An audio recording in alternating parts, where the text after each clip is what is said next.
Amigos, bienvenidos una vez más a una charla que me pidieron desde Brasil. Les doy en verdad las bienvenidas a ustedes con mucha alegría, con mucho cariño, con mucha emoción y con mucho orgullo porque se nos está tomando en cuenta. Los que ya me conocen saben que me llamo Christopher Bravo y que les estoy hablando desde Venezuela, el estado Zulia. Y los que no, bueno, aquí está este servidor para compartir una vez más con ustedes. Esta charla la he titulado En el siglo XXI, entre la cura y la enfermedad. Pero empecemos por el principio. Cuando el profesor Warner Maya me envió el correo ya hace un par de semanas, yo sentí una gran emoción, en verdad. Volver a participar en el segundo Congreso Internacional en Línea de Personas con Discapacidad Visual es para mí todo un placer. Y comencé a cavilar, como quien dice, a ver de qué podía hablarles esta vez. Qué tema interesante hay por allí que todavía quizás nosotros no hemos estudiado, no hemos escrutado, y que bueno, que pueda ser de su agrado y que no sea repetitivo, claro está. Mientras elaboraba el escrito, que también va a estar a su disposición, me vino a mi memoria un episodio de hace muchos años. Yo recuerdo que me encontraba en lo que se llama jardín de infancia o primeros estudios, y que ya para hacer época de Navidad había llegado un señor a la clase y nos había propuesto el que nos tomáramos una foto para Navidad. Todos nos emocionamos, ¿no? Naturalmente, muchachos al fin de 3, 4 años de edad, y vernos con el gorrito de Santa y el chaquetín, la chaqueta roja con blanco, era toda una emoción. Yo recuerdo que yo no le dije nada a mamá, porque aunque el precio no era costoso, lo de la fotografía, en aquellos años la cosa no estaba como para laureles, y que no le dije nada a ella, pues a mis padres. Luego sigo escribiendo allí que cuando llegó ese bendito día para tomarnos esa foto, yo le entregaba a la profesora Sorina, mi maestra, el dinero, y me colocaba frente al pizarrón y me tomaba mi fotografía, igual que mis compañeros, con esa emoción. El punto es que, según lo que dije, cosa que ya no recuerdo muy bien, yo había ido reuniendo dinero para tomarme esa foto desde mis meriendas. Y aunque no sé, señores, si eso sea cierto, el hecho es que la fotografía está allí para testificarlo. ¿Y saben por qué les cuento todo esto? Porque a veces, como dice ese dicho popular, cuando uno nace para martillo, del cielo te caen los clavos. Es decir, esto de que yo pueda hablarles a ustedes, estar con ustedes hoy y transmitir una vez más parte de mi vida, igual que el resto de los compañeros y compañeras, quizás ya estaba predestinado. Miren cómo desde muy pequeño ya había empezado a salir en fotografías, luego salí en la prensa cuando tenía 12 años. Cosas pequeñas, pequeños detalles, pero que van marcando el destino de una persona. Y cuando yo no pude estudiar ingeniería en informática, porque no hubo apoyo por parte del profesorado, opté inconscientemente, en aquellos años no lo pensé, pero opté inconscientemente en ser comunicador social. Bien, con esta pequeña introducción les doy la bienvenida en el siglo XXI, entre la cura y la enfermedad. Desde que el mundo es mundo, señores, han habido ciegos en el mundo. Como es natural, hemos intentado por todos los medios superarnos. La vida, aunque no se crea así, es una lucha muy ardua, es difícil. Vivir la vida no es cosa sencilla. Y puesto que hemos tenido que luchar contra el entorno, contra las fieras, contra las guerras, contra la misma gente, nosotros, cuando tenemos alguna discapacidad, para aquellos que no la tienen, lo ven como una gran barrera. Esto no es verdad, pero debido a las circunstancias actuales, quizás tenga algo de razón, algo de fundamento que ya paso a explicar. Estamos en el siglo XXI y el auge tecnológico ha sido grande y abrumador. Ahora tenemos cantidad de medios, de herramientas y hasta de artículos adaptados que han hecho que nuestra vida tenga una calidad que nunca podrá haber sido imaginado ni soñado por todas las generaciones que a nosotros nos precedieron. Como ustedes saben, tenemos televisión, podemos estar enterados casi en simultáneo de todo lo que pasa en el mundo, podemos tener 1 millón de amigos a través de las redes sociales, tenemos la posibilidad de comunicarnos sin que importe el tiempo ni la distancia con otra persona a través de los teléfonos. Maravilla de las maravillas, en verdad. Y eso no había sido concebido antes. Pero ¿qué sucede en el caso de las personas con discapacidad? Que a medida que estos avances tecnológicos van cada vez más rápido, a medida que se adelantan más a prisa, en la sociedad nosotros nos vamos quedando más atrás. Suena paradójico, pero realmente no lo es. El hecho de que, pese a que tengamos cientos de herramientas tecnológicas a nuestro alrededor, no nos da tiempo de adaptarnos a ellas. Y una vez que nosotros nos hacemos, a veces, pese o gracias a muchos sacrificios, con el esfuerzo de lo costoso que estas están, cuando ya la tenemos en la mano, entonces ya la tecnología ha avanzado. Esto nos representa un gran dilema. Imagínense cómo sería para nosotros entonces estudiar y trabajar de esa manera. ¿Cuántas aplicaciones salen cada mes? Es arduo, ¿verdad? Y es eso, la ironía del caso. El siglo XXI nos prometió a nosotros un mundo diferente, un mundo de sueños, un mundo que se parecía mucho a ese de Alicia en el País de las Maravillas, ¿no? Algo mágico, otra entrada o otra puerta que se abría. Y sin embargo, nosotros, como he venido diciendo, nos vemos entre la espada y la pared. Yo sé que esto no suele suceder en todos los casos y que en los países desarrollados el panorama es un poco más risueño. Sin embargo, acá en Latinoamérica la realidad es distinta. Les hablaré de unos pequeños datos. Según la Organización Mundial de la Salud, más de 285 millones de personas tienen alguna discapacidad visual. Y de estas, 38 millones aproximadamente son ciegos totales. Y de estos, el 90% de la carga de discapacidad visual en el mundo la tienen aquellos que se dicen llamar países en desarrollo, si es que todavía tienen posibilidad de desarrollarse. Tengan en cuenta lo que significa para nosotros 38 millones de ciegos y que más del 90% están en países que a veces no les brindan las posibilidades de echar adelante. Todavía se sigue creyendo que una regleta, braille o el mismo bastón se es suficiente para echar adelante y no lo es así. Nosotros hemos venido luchando durante muchos años con la inclusión tecnológica, pero la misma tecnología también a veces es parte del problema y se hace parte de esa brecha tecnológica.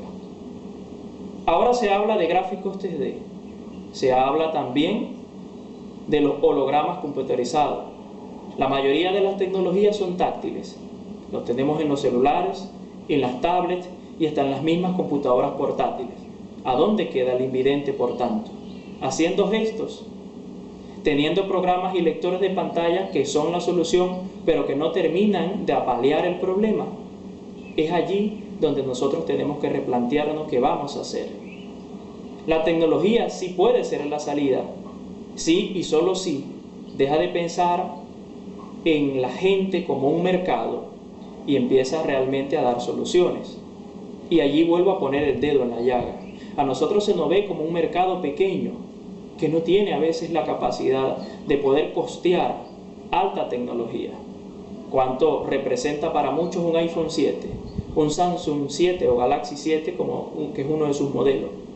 ¿Cuánto representa para acá, para nosotros? Es costoso, es realmente costoso. Y los que me están escuchando saben que es así. Entonces, yo planteaba en mi charla anterior de que se diera total accesibilidad a través de los comandos de voz para aquellas personas que tenían esa posibilidad. Porque incluso los gestos, izquierda, derecha, arriba, abajo, 2 dedos, o mover el rotor, hasta cierto punto es una limitante. Yo he vivido el caso de muchas personas que incluso no teniendo alguna discapacidad visual, a veces no pueden manejar estos dispositivos porque no saben cómo hacerlo. Para el joven es fácil, claro está. Un cerebro nuevo, una inteligencia, como quien dice, fresca. Pero el adulto mayor también se ve con esa complicación. Y es que no nos da tiempo. Esa es la ironía, no nos da tiempo. Cuando por fin conseguimos un iPhone 5, ya saben que es desactualizado, vamos por el 7. Cuando entonces luchamos y obtenemos el iPhone 7, quizás dentro de 6 meses, ya entonces hay otra versión. Por poner un ejemplo. Entre la cura y la enfermedad. Tenemos la cura a nuestros males. Hay más servicios médicos, más ciencia, más tecnología. Incluso los mismos paradigmas se han ampliado. Algunos han sido destruidos, hay más aceptación. Hace pocos años jamás hubiésemos imaginado que las personas con discapacidad iban a ser tan aceptadas o por lo menos tan populares. Igual que otros grupos discriminados como las mujeres o el grupo de las personas homosexuales. Hay más apertura de horizontes, pero también estamos más precipitados. Corremos. Hoy sale una aplicación que mañana ya es antigua, o por lo menos ya no es útil hasta cierto modo. Y eso es lo que realmente se nos presenta para nosotros, un verdadero problema. Voy a poner otro ejemplo, tengo tiempo todavía para hablar un poco más de mi vida. Yo me gradué hace un par de años, 2 años concretamente, de licenciado en Comunicación Social, Mención Audiovisual, lo que sería en general radio y televisión. Y yo sé que muchos colegas estarán conmigo de que antes alguien que trabajase en la radio o en la televisión tenía una especialización. Su área era muy concreta. En el caso de la prensa, por lo menos el redactor solo se limitaba, valga la redundancia, a redactar. Ahora no. Ahora el redactor tiene que tomar fotografías, tiene que graficar esa fotografía, tiene que colocar el texto como va, aparte de hacer la noticia, salir a las calles. O sea, se vuelve una persona multifuncional. Pero en este caso, ser multifuncional para una persona con discapacidad visual representa una barrera. Porque yo puedo hacer una noticia, enviarla por correo, manejar las redes sociales, en cierto modo. Y bueno, redactar mis artículos en Word o en cualquier otro editor de texto. Pero ¿y las fotos? ¿Cómo ubico específicamente en las páginas web una imagen? Es allí en donde la tecnología me da soluciones, al mismo tiempo me presenta barreras. Y si no hay la colaboración de un equipo de producción, si no hay la colaboración de la editorial del medio, te dicen, tú no vas a la fiesta. Y no es el deber ser. Por eso es que vuelvo a plantear esa interrogante. La tecnología es un arma de doble filo y tiene que darnos respuesta como nos prometió hace un siglo, cuando al principios del siglo XX, 1900, se empezaron a ver tantas maravillas, iniciando un poco antes con lo de la radio y ahora pasando a la televisión, el internet, la señal satelital, y que ahora incluso se habla de la señal fotónica, que es la emisión de datos, de miles de millones de datos a través de la pulsación lumínica, uno de los proyectos que ahorita está en boga y que todavía está en experimentación. Debe de darnos respuesta. Ya no podemos decir que no se puede. Ya hablamos de memorias de miles de gigas, de capacidades de terabytes, incluso de una computadora auspiciada, entre ellos Bill Gates, que trabaja con lo que es la física cuántica, es decir, es capaz de resolver problemas en segundos, en 0 segundos, casi en el infinito. Entonces, si hay maneras de que la tecnología pueda tener la capacidad de entendernos, porque una de las barreras que siempre se nos han puesto es eso, es que es muy difícil. Quizás que le hablemos a una computadora al estilo ciencia ficción y nos dé respuesta así, casi como un ser humano. Yo creo que ya no es así. Pero ahora, si me dicen que porque vale X cantidad de millones de dólares, entonces ahí sí ellos van a ver una barrera.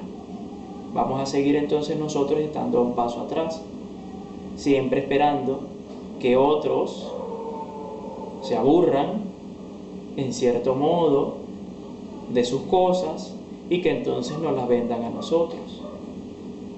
Porque esa es la realidad.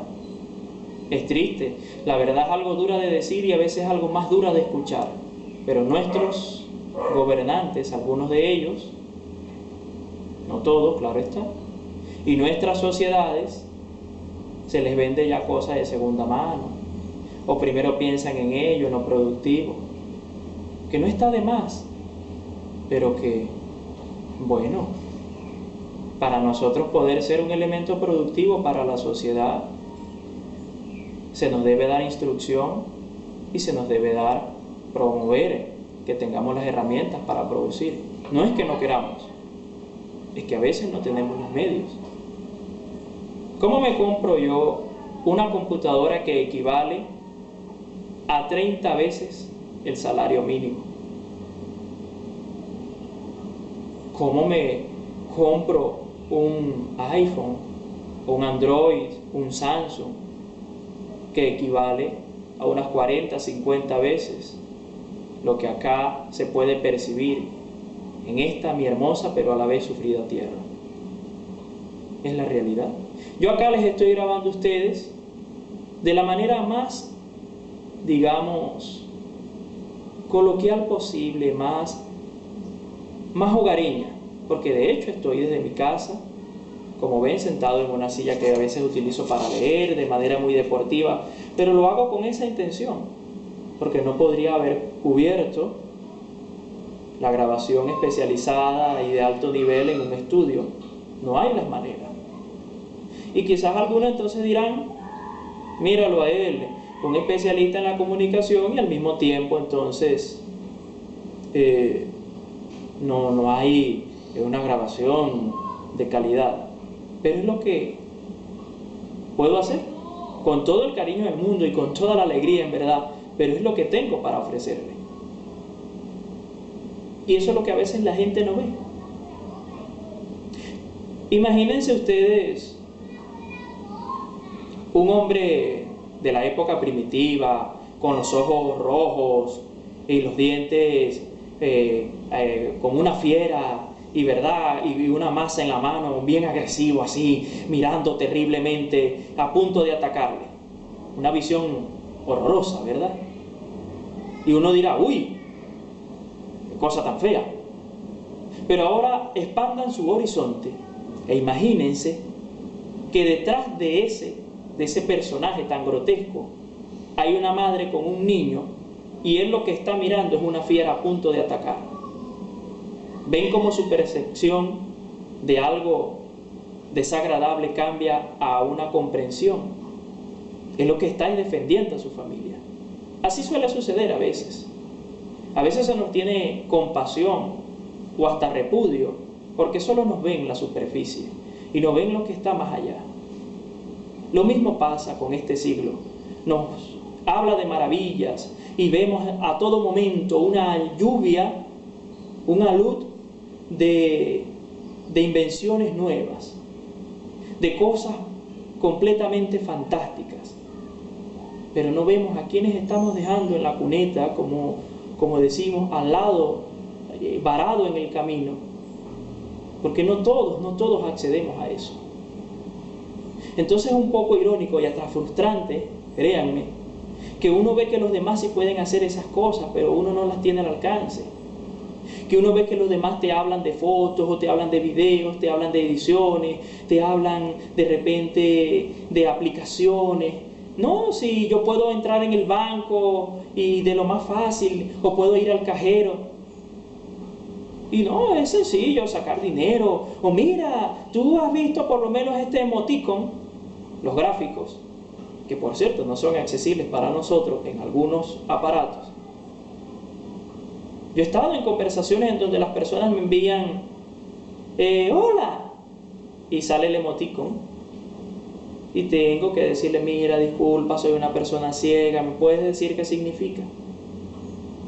Ahora Facebook tiene una aplicación que te dice la imagen puede contener dos personas sonriendo exterior. Y es una ayuda, pero todavía apenas eso para mí está en pañales. Antes te decían, buenísimo, oh, qué chévere. Y uno no sabía lo que la persona compartía en las imágenes. Y si bien es cierto, se supone que las mismas personas deberían de estar atentas, ¿no? Y de estar allí y de pronto pensar en nosotros y colocar, estoy en una foto con mis familiares celebrando mi cumpleaños y se ve una torta, mi casa. Ustedes saben que no todos lo van a hacer. 38 millones de ciegos en el mundo, pero que no representa ni siquiera el 5 o 4% de la población mundial, que son 9.000 millones de seres humanos. No podemos pretender que esos 8.000 y tantos de millones que sobran, más de 8.900, vayan a decir, me voy a acordar de Christopher Bravo que está allá en Venezuela hablándome de que yo debo colocar una descripción en la foto. Es triste, señores, pero es así. Esa es la realidad. Y ese es el siglo en que nosotros estamos viviendo. Un siglo que se ven muchas maravillas por un lado, pero un siglo que no está dando tiempo a que nosotros agarremos el ritmo. Y uno no puede decirle al mundo, ¡hey! Que quiero bajarme. No, dirían algunos. No podemos decirle al mundo que se detenga. Debemos procurar seguir, aunque eso represente para nosotros una gran tensión. El desconocimiento que hay sobre esta realidad es el punto clave que nos impide a nosotros tener trabajo y acceder a la educación e incluso a estar en una buena relación con los familiares. Y paso a explicar por qué. Veo que todavía tengo un poco más de tiempo. El productor empresarial, como dice su nombre, solo piensa en producir, invertir y ganar. Si no hay realmente información de que las personas con discapacidad tienen las mismas formas de hacer las cosas, es decir, tienen la oportunidad de hacerlo, de producir, de emplearse realmente en un trabajo, en una actividad económica, él naturalmente va a decir que no. Que no sea algo agradable o que hasta sea cierto matiz de egoísmo, eso es otro punto, pero esa es la realidad. El productor no va a querer regalarnos el sueldo, que tampoco lo pretendemos, pero si él no sabe que existen lectores de pantalla, si él no sabe que existen aplicaciones de edición, que no son perfectas, pero que ahí andan dando la batalla, aunque a veces no tienen el apoyo económico por parte de las grandes corporaciones, él va a decir que no. Si el profesor no sabe que hay maneras de poder enseñarle a una persona con discapacidad, señores, todo lo que se haga va a quedar en la nada. Esa es la realidad. Como vivimos en un mundo que nos satura de información, que todo el tiempo es estar al pendiente de lo que hizo este o el otro, el de la farándula, el de la política, la muchacha que fue violentada, o el muchacho que hizo una locura y cometió un terrible asesinato, porque todo el tiempo andamos así, de aquí para allá, pendiente de todo, y no siempre sabemos ser selectivos de las cosas de las cuales nos alimentamos a nivel informativo. Es lógico que cuando uno ve a una persona con discapacidad, dice, él no puede. ¿Y saben por qué? Porque yo al principio les hablaba a ustedes de que la vida era algo difícil de vivir, de que desde que el mundo es mundo habían existido ciegos y que habíamos tenido que enfrentarnos todavía en algunos lugares con la fiera, con el medio ambiente, con las guerras y con los hombres. Y eso nos ha hecho creer, nos ha impreso en nuestro inconsciente de que este es un mundo hostil y de que solo el más fuerte sobrevive, y que por lo tanto aquel que tenga alguna condición no va para el baile. Ahorita, en este momento, esa ya no es la realidad, pero sigue estando allí en nuestros genes, y por eso que cuando alguien nos ve o siente lástima, o sea, siente el deseo de protegernos, aunque sea nos echa la bendición, o siente el temor de no saber qué hacer y se aleja. Porque eso es lo que suele suceder. Cuando uno se ve enfrentado ante una dificultad, se activa algo que significa instinto de protección o de huida, la misma reacción que provoca el estrés. Y uno dice, o me enfrento a esto o salgo corriendo. Y eso guía nuestros pasos, aunque no seamos conscientes de ello. Cuando vemos una persona con discapacidad, inconscientemente la evaluamos. Si somos personas caritativas, le damos la mano. Si somos personas un poco menos humanas, decimos que no. Entre la cura y la enfermedad entonces nos encontramos, señores. Esa ha sido la charla de hoy. Yo les invito a encontrarme en las redes sociales si alguna vez me quieren contactar como Christopher Bravo en el Facebook. Gracias por haberme escuchado y gracias por la invitación. Desde Venezuela, Estado Zulia, ha sido todo por hoy. Que Dios nos bendiga. Adiós.